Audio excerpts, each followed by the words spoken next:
Assalamualaikum warahmatullahi wabarakatuh. Kenalkan, nama saya Muhammad Hasan Mahribi. Ini saya 2025/129. Sini saya akan menyelesaikan tugas UTS, yaitu Review Journal Confidentiality. Untuk judul jurnalnya, saya menggunakan judul implementasi algoritma AS dan algoritma SOR pada aplikasi pengamanan tes berbasis mobile. Untuk nama jurnalnya, Jurnal Faktor Eksakta, penulisnya Resti Amalia dan Perani, volume 11, 4 atau 369 sampai 378. Untuk akreditasi Sintanya sudah berlevel 3, tahunnya 2018, reviewer Muhammad Hasan Mahribi, tanggalnya 7 November 2022. Akreditasi Sintanya bisa kita cek di Faktor Eksakta sini. Sudah terakreditasi Sinta 3. Lalu kita lanjut ke latar belakangnya. Latar belakang, beberapa tahun terakhir ini perkembangan teknologi berkembang dengan pesat. Perkembangan teknologi tidak lepas dari perkembangan ilmu pengetahuan itu sendiri. Ilmu pengetahuan yang digunakan untuk menciptakan teknologi yang mempermudah pekerjaan manusia. Salah satunya adalah perkembangan telepon seluler. Smartphone saat ini telah berkembang menjadi sebuah alat yang bisa melakukan banyak hal. Smartphone digunakan untuk mengakses internet, email, bermain game, baca buku, mengirim pesan secara instan, mendengarkan musik, sampai menonton film ataupun video. Singkatnya, smartphone kini telah berevolusi dari yang hanya telepon seluler menjadi smartphone atau menjadi telepon pintar. Semakin berkembang teknologi smartphone tersebut, maka dari itu dibutuhkan juga keamanan dan penggunaannya, khususnya keamanan pesan ataupun keamanan pesan. Kriptografi adalah satu ilmu dan sekaligus suatu seni untuk menjaga kerahasiaan pesan ketika pesan dikirim dari suatu tempat ke tempat lain. Kriptografi terbagi menjadi dua, yaitu penyajian kriptografi klasik dan kriptografi modern. Kriptografi klasik umumnya berbasis dalam mode karakter, sedangkan kriptografi modern berbasis pada mode bit. Contohnya klasik itu SOR, dan kriptografi modern yaitu AES atau confidentiality. Metode itu menggunakan pengembangan sistem yang memiliki 6 tahapan, yaitu konsep, desain, material collection, assembly, testing, dan distribution. Tahapan menggunakan metodologi pengembangan tersebut bisa dilakukan secara acak ataupun tidak berurutan. Tapi keenam tahapannya tersebut harus dimulai dari pertama konsep dan diakhiri dengan distribusi. Hasil penelitiannya, analisis sistemnya, skenario pengiriman SMS dengan aplikasi kriptografi dimulai dari si pengirim pesan membuka aplikasi yang sudah terinstall di smartphone Android, kemudian mengetikkan nomor tujuan, isi pesan, kunci pertama, kunci kedua, dan diakhiri dengan menekan tombol kirim pesan yang sekaligus secara bersamaan akan menaikkan pesan yang sudah disandikan atau dienkripsi, dan juga penghitungan waktu transkripsi. Isi pesan yang sudah transkripsi akan otomatis masuk di smartphone si penerima dan hanya bisa dibuka menggunakan aplikasi kriptografi yang sama dan dengan kata kunci yang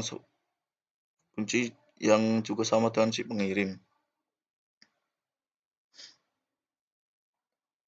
Ini untuk instruksinya, aktor main menu mengirim pesan, nanti bisa memasukkan nomor tujuan pesan, masukkan kunci pertama, kedua, mengirim pesan yang sudah dienkripsi. Kotak pesannya masukkan kunci ke 1, 2, lalu akan menampilkan list pesan. Ini DVD diagramnya. Aktornya nanti mengirim pesan, lalu menampilkan form pesan, lalu masukkan nomor tujuan, lalu kita masukkan pesan, terus setelah memasukkan pesan akan masukkan kunci pertama. Setelah sudah, masukkan kunci kedua, lalu kita bisa mengirim pesan. Jika gagal ini hapus teks tujuan plain text, lalu kembali lagi ke tadi. Untuk sudah mengirim pesan nanti bisa mengenkripsi pesan dan menampilkan ciphertext dan waktu enkripsi. Ini untuk aktornya menampilkan bom kotak masuk lalu memasukkan kunci pertama. Ini sama saja, hampir mirip seperti ini untuk activity diagramnya. Hasil penelitian, pengujian waktu hasil enkripsi dan distribusi pesan. Pengujiannya adalah pengujian terhadap lamanya waktu enkripsi dan deskripsi menggunakan aplikasi berdasarkan panjang plain text yang bervariasi dan menggunakan kunci yang sama, yaitu 12345 untuk SOR dan 1233 untuk AS. Pengujian ini bertujuan untuk mengetahui apakah kombinasi algoritma SOR dan algoritma lebih efisien dibandingkan proses enkripsi dan deskripsi algoritma tersebut secara terpisah atau masing-masing. Bisa kita lihat sini, panjang plaintext-nya ada 100. Untuk nomor pertama 100, kombinasi SOR dan AS-nya 1,3, algoritma SOR 1,3, ini 1,3. Kedua plain text-nya 140, ketiga 130, 4 140. Bisa kita lihat seperti ini.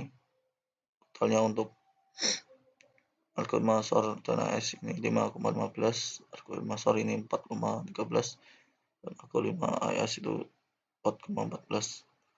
Bisa kita simpulkan berdasarkan hasil dari tabel tersebut, lamanya waktu proses enkripsi kombinasi algoritma SOR dan kombinasi AS lebih efisien dibandingkan dengan penjumlahan proses enkripsi masing-masing algoritma tersebut, yaitu 5,15 detik dan 4,13 detik ditambah 4,14 detik, yaitu 8,20 detik dengan selisih 3,2 detik. Selain itu, lama waktu enkripsi berbanding lurus dengan panjang plain text. Semakin panjang plain text, maka akan semakin lama pula waktu yang dibutuhkan untuk proses enkripsi. Lalu untuk terakhir, kesimpulannya, berdasarkan penelitian maka diperoleh beberapa kesimpulan sebagai berikut, yaitu implementasi algoritma cryptography, yaitu kombinasi algoritma SOR dan algoritma AS untuk pengamanan teks pada Android berhasil dilakukan. Lokasi yang dihasilkan peristiwa algoritma yang digunakan.